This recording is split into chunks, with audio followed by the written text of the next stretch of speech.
Hey all, welcome back to the Defiant Spirit. If you aren't watching and you're just listening, no problem, but you are missing out on my guest, my friend, and now sort of a regular in podcasting with me, Nancy Jean Rose. Hi, Nancy. Good morning, V. So I'm not going to bore everybody with my who I am, what I do, and not that you're boring, but you said it before on a previous podcast. I'll put that in the show notes. You can learn more about Nancy and her work with Compass Rose Legacy Foundation. But we're going to just jump in today talking about something that I know Nancy loves to talk about, and I came up with years ago, and I use it as part of my practice, and that is soul threads. Soul threads. So we're going to be talking about sewing, knitting. No, just kidding. What are we talking about? What is a soul thread to you? Because I know you've really picked up with this and ran with it in your practice and in your life. It brings great meaning to me. It probably started, you brought it to my attention about almost 2 years ago now. I was in a situation of how to move forward in my life. And you mentioned the idea of a soul thread that weaves throughout your life from your birth on. And I've even looked at ancestors, from your ancestors, and it's a thread that goes through your life that, as you would say, are your data points. It's the things that happen in your life where it's an experience that happens in your life where it changed the direction of where you go. It brings great meaning to your life, and it helps your choice along life's path. So Soul Thread has really resonated with me, and we both use it in the work that we do. You Yeah. use it. Yeah, no, I use it too. I want to talk about that, but like let's even kind of flesh it out some more because one of the things, and if you don't mind, we could talk about your personal soul threads and how it's really helped you get to this point of forming your newly formed foundation, Compass Rose Legacy Foundation. Because what we've done is we've gone back through your journey, like I do in my own work and I do with other people because I talk a lot about Viktor Frankl's idea of a why. If you know your why, you can endure your how. And people get overwhelmed with the trying to figure out what's my why. That's just too big. That's like, what's the meaning of my life? As opposed to, okay, before we try and fill in the blank, what's my why? Let's start looking at your life from a series of data points, from a series of key core experiences. We look back on our lives and we have millions and billions of moments, but we only focus on a handful of them. And those become pivotal moments. And either we're just remembering them out of, happenstance, they just popped in our head, or they're key moments, they're soul moments. And when you start to pick those out and you then put them on a grid and you start to see there's a line that runs through them, that's the soul thread. And that to me helps me start to articulate our why. Does that resonate with you? Yes. I when you first brought this up, when we first started talking about it and discovering my path, um, I kept going back to, I've traveled Europe quite a bit. And I keep thinking of tapestry and how the soul thread is in a tapestry. And I visited, you know, of all the places, there's key tapestries in life that people have weaved. And if you see them, you have the medieval times where the medieval and Renaissance all through France and Germany, you see these big pieces of tapestry that tell a story that are hung on the walls. In Israel, what's the parliament there? Nesmet? What? Vanessa? Nesset. Chagall has a series of incredible tapestries that he actually got to see when they were hung on the walls there. And it tells his story, his artwork. Then you have Corrie ten Boom, who was, a Holocaust survivor. She was part of the Dutch resistance. She lived in Haarlem, Netherlands, in the Netherlands, And she compared her life to a tapestry. And when she was teaching children and with children, she would show the back of the tapestry where your life was all these threads were just knots and all in a mess. And she would compare it, she would tell the children, let's see, this is what's happening in life, and this is what's happening, and this is what you have to overcome. And then she would flip it around to this beautiful tapestry, what all these soul threads had completed. So that's kind of how I started looking at it. And I like going into ancient roots of things. And that's now I've been able to ground the soul thread, to really put it in perspective. The first time talking about threads, soul threads, actually spiritual threads, and tapestry was in the book of Exodus in the Bible, in the Torah too, right? And they talk about how they're building the tabernacle, and it's sheets. And then the men all they ground the gold into threads. They pound the gold into threads to be used on these sheets, on the tapestries. So that's really the first sighting of they don't use the word tapestry, but that's what it is. Wow. And they're putting the meaning through on these sheets, on these linens. And then the threads, they actually color coded them to match their spirituality at the time, the Israelites. So now that I went back and kind of did an ancient perspective on tapestry and combining it with soul thread, I really now find the grounding for it, why it's so important. So I am now using Discover Your Soul Thread. Thanks to you who introduced me. I am now using that as basically the foundation of the work I do. And that's how I start into legacy work. I want my money back from rabbinical school. 6 years of rabbinical school, and I never learned that. Thank you. And I love Corrie ten Boom, and I love her description, which I'd never heard before, of, most of us, most of the time, live our lives on the back of the tapestry, only seeing, the discrete moment, only experiencing this as sort of an isolated thing in time. And then you start adding up all those things, and you forget to zoom out. You forget to flip the tapestry around and say, whoa, there is a rhyme and a reason. There is a method to the madness. There's a soul thread that's woven throughout my childhood, my teenage years, my afternoon of life, etc. And I just think it's such a beautiful, profound way for us to zoom out and to have a appreciation of the art that is our life.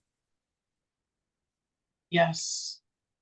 And when you worked with me, when we started working on discovering my soul thread, we're going into this now 2 years. We realized you made me look at experiences and meaning throughout my life, and right away realized that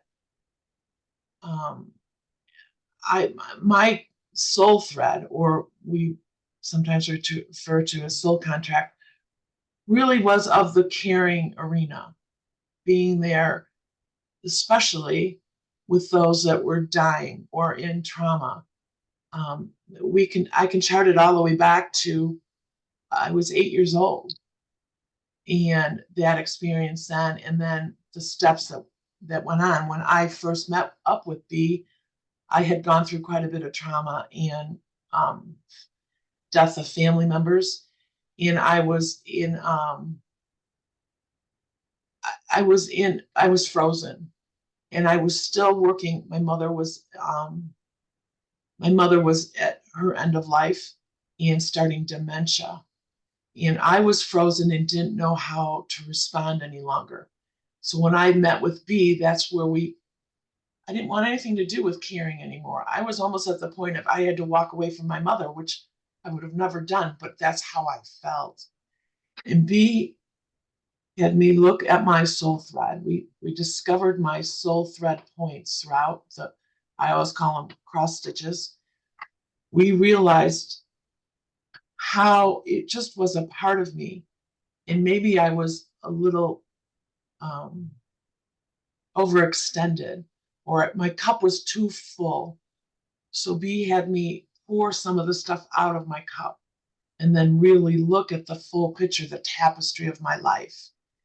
And and really at that point I realized, oh, I was going to walk away with what I've been doing all my life as a doula. It wasn't called a doula back then, but caring and serving for those around me, especially at the end of life or going through their transitions or trauma. So that's It's profound. Thank you. Thank you for sharing that. Yeah, you're a great example of somebody who, is in the afternoon of life and sort of at that next stage, that next chapter, asking, well, what's my why? And most people's natural reaction is to look forward, right? To look to the future. What do I want? And you had the courage to go with me on this journey backwards, to look at where we've come from and started to take stock, take an accounting of, what are these key defining pivotal moments? And then we get back to the present, and now we move forward, and it's not this new uncharted territory. It's a continuation of what you've always been doing. And that's a totally different way to move forward. There's much more security and certainty and purpose than I'm going to reimagine myself. Because we don't, right? We just take who we are with us, but you were willing to consciously look at that and decide what's coming with me and what am I leaving behind. yeah, and it made a big difference in really concentrating.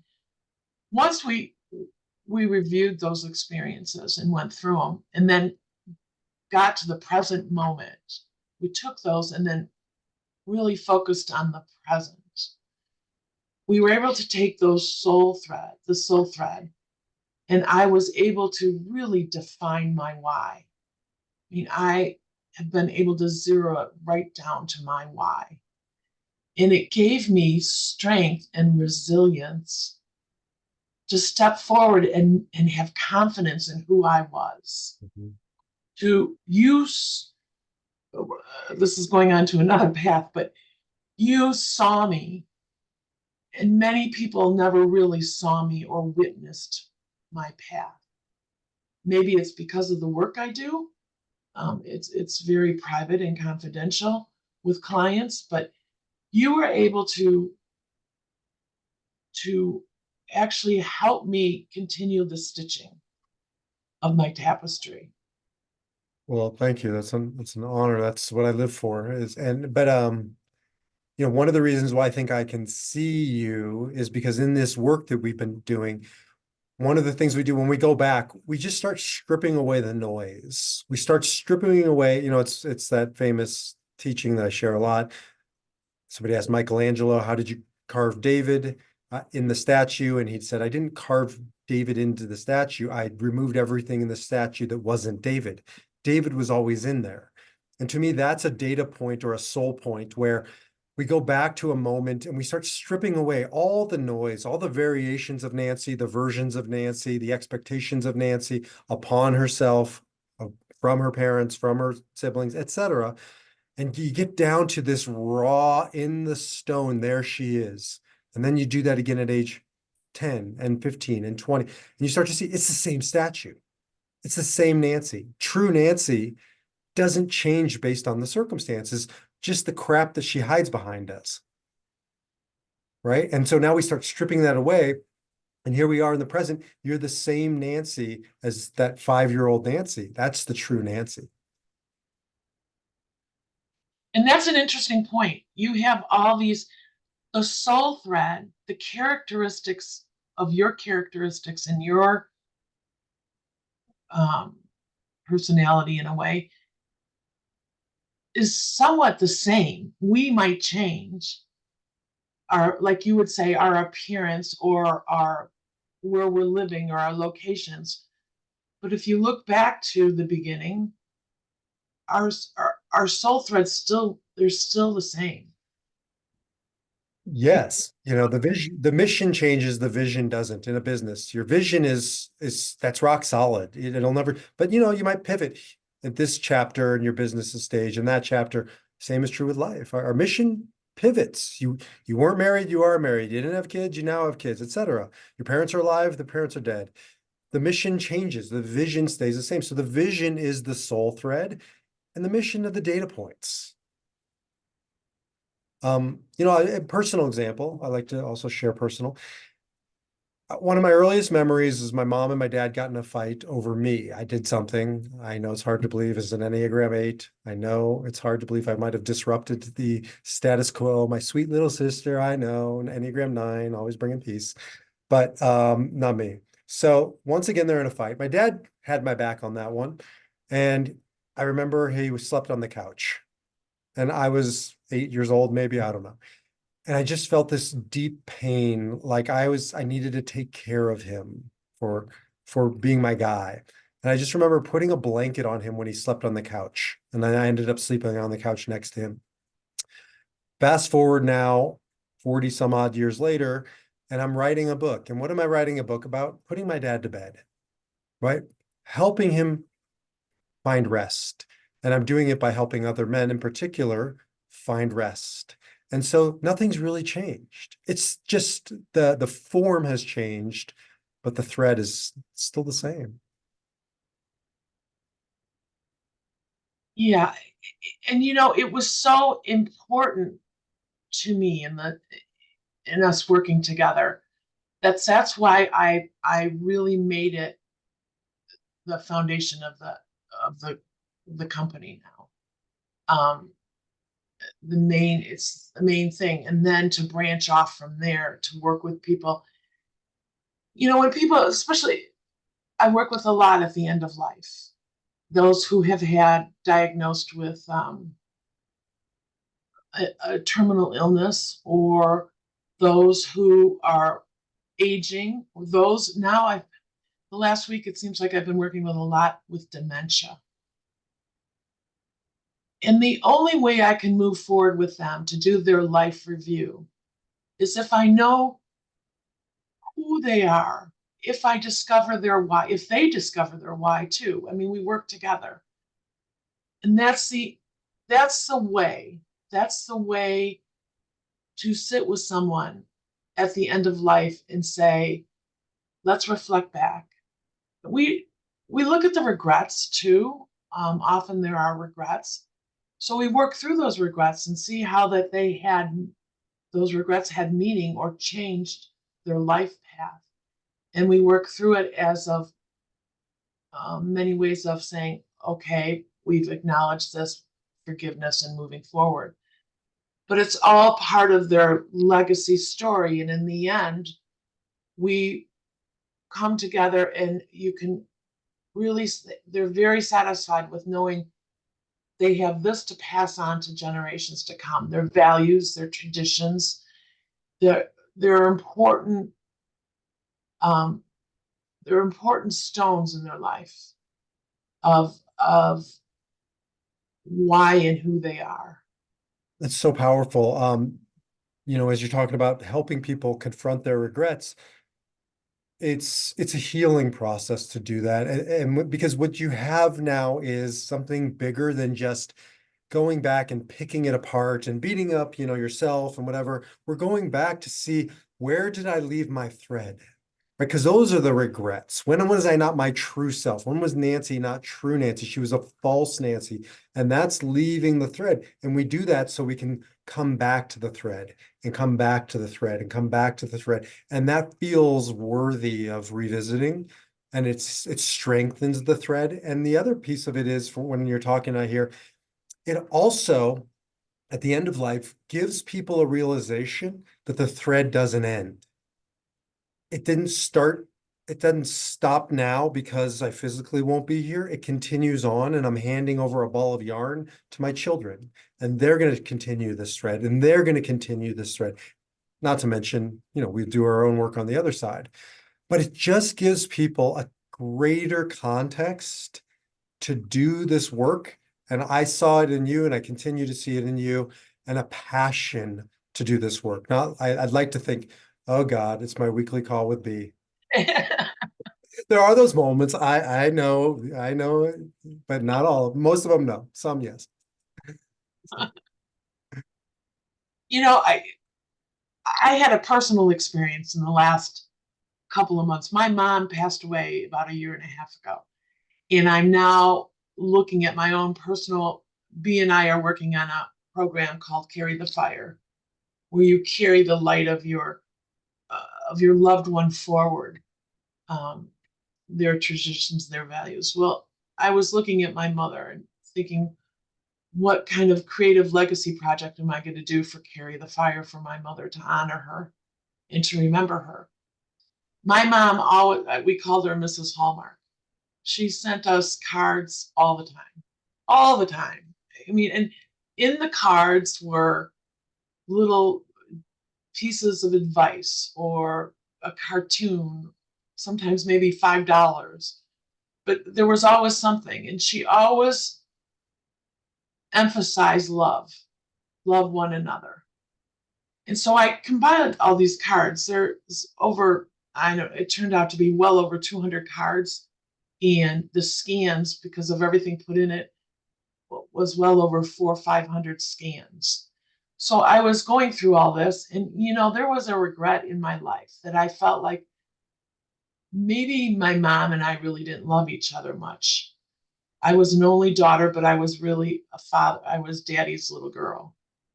And I looked through these cards, especially in the last 10 years, and read the notes she wrote.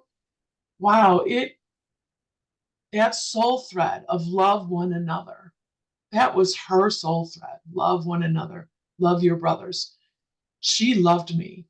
And it was such a wonderful feeling to know a affirmation that what I was seeing really, or what I felt, was not true. My mom really loved me. She loved me to the end, and she appreciated everything I did with her. So that was interesting, and that built up my soul thread. I had to go back again and look maybe at my relationship with my mother, and realize that soul thread really was filled with a lot of love. I might not have seen it then. And so that's part of the work, especially after a loved one dies, a parent dies, is that we get to go back and sift through the cards, literally or in our mind, and start to really look at them. Because, when we're in it with our parents, we're on the backside of the tapestry.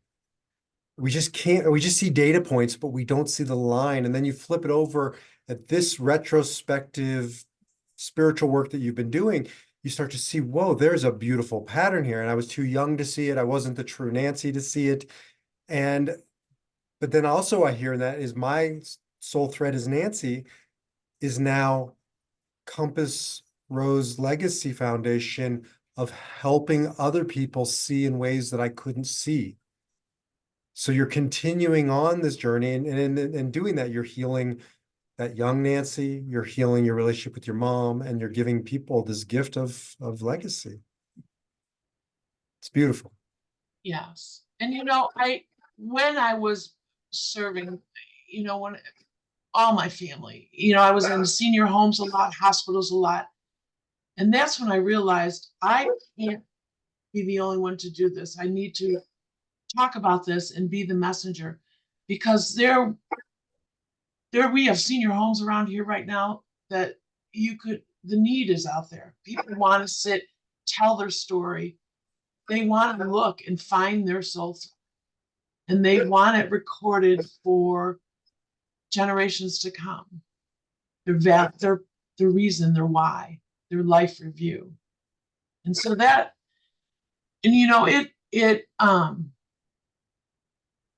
many times people will, over the years, it's just not now, but many times people will look at me and they don't really see me. What they do is they ask, they're like, how can you do this? Or how did you ever get through what you've gotten through? And so I feel like the foundation now, Compass Rose Legacy, it is showing people the way to move forward, to not get stuck like I got stuck, and how to move forward in a really in a bright light. It's such an act of service needed now more than ever before. And you are fulfilling it both for yourself, your own personal spiritual growth path, but also to continue the soul thread of your family. And, you know, as we always say, a person dies two deaths, once when their body dies and once when their story dies. And there's nothing we can do about bodily death, but we can defy that second death by continuing the soul thread in 1,000 different ways. So you're doing that and you're helping other people do that. I know we have to wrap up. How can the listeners get in touch with you, Nancy? Well, they can. I will be launching on my new website next week, but it's compassroselegacy.org, or you can go to my current website, compassrosememories.org, and there's all the information there for you. Well, sounds great. Anybody listening, if you want to start doing this work and finding your soul thread and crafting your legacy, or doing it with your parent or doing it for your parent, I know that Nancy is my go-to in this space, and she should be your go-to as well. So thank you, Nancy. And just one other thing, we really didn't, and how we do it. You know, B is the therapy end. Discover your soul thread with me. We've put together some programs where you can either do it by yourself, or do it in conjunction with working with B or working with me. But B is really the therapy end, and then I have the practical ways to do it.